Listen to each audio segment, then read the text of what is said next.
corner supports. The other ones were rotted, like everything. And those are fake studs. Those aren't actually joists that run through. It's just a piece of wood toe-nailed to the parallel piece right there. So the weight of that big giant 200-pound just totally pulled the roof apart, dragged it down all those years. It's, in my opinion, stupid to have such a heavy fascia board that is just for looks, doesn't support anything. Because you can see the roof line up there where it's done the same thing along the chimney, because it's got that giant fascia pulling on that overlap. Now I wanted to start my first piece of wood right in this corner, like standard construction would be, I'm guessing. But if you do that, the 8-foot piece doesn't land on anything, lands in the middle of nowhere, as a lot of their shit just lands in the middle of nowhere. And can you see the sag? Can you see the sag and all those studs? Look at that one right there with the knot on the top and a big bother using that big ridge right there. So I gotta shim all of this. Here's what the old roof looked like.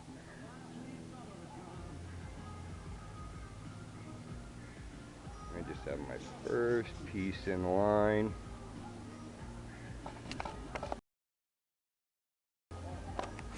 This is my first piece set, true and lined up. It's the new thermal barrier OSB plywood with some tinfoil backing.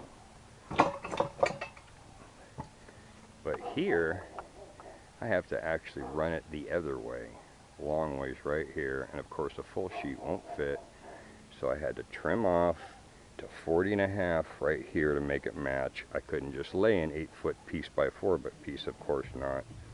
And then where it does land, I'm going to have to add studs on the inside so the plywood isn't landing on Never Never Land, nothing under it.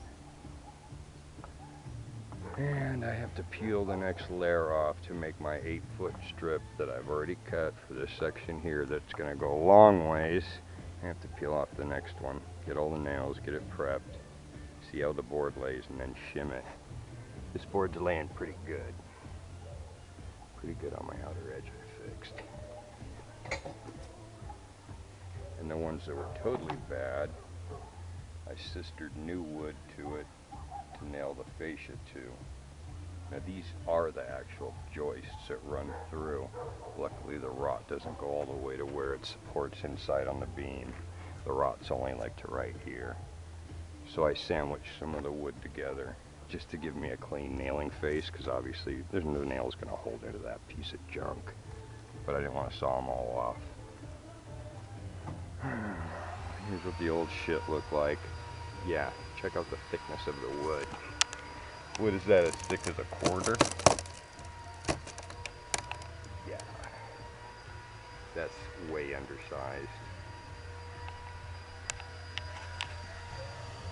Found a good use for the torn off sheets. I'll use them to make a barrier in the spots around the yard and then plant something in front of it or let the ivy crawl. Here's my fucking poor man's work area. Here's the old fascia boards. How many times have those been nailed?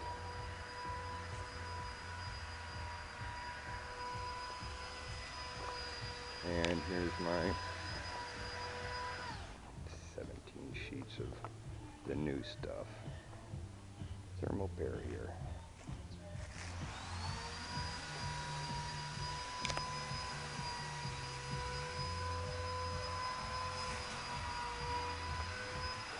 Fred G. Sanford.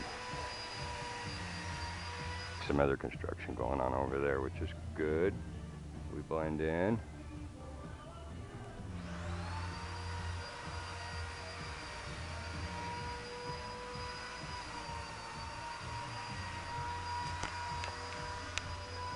That's nice work right there, though.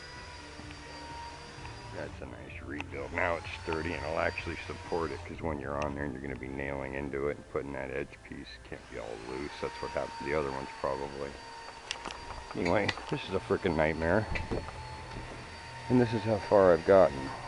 can't put down any good sheets until I've got suitable surface. So basically I'm just rebuilding this thing from scratch, starting over and fixing everything. A lot of those boards were just loose too. This outside one specifically was loose, and that's an exterior one. It's important.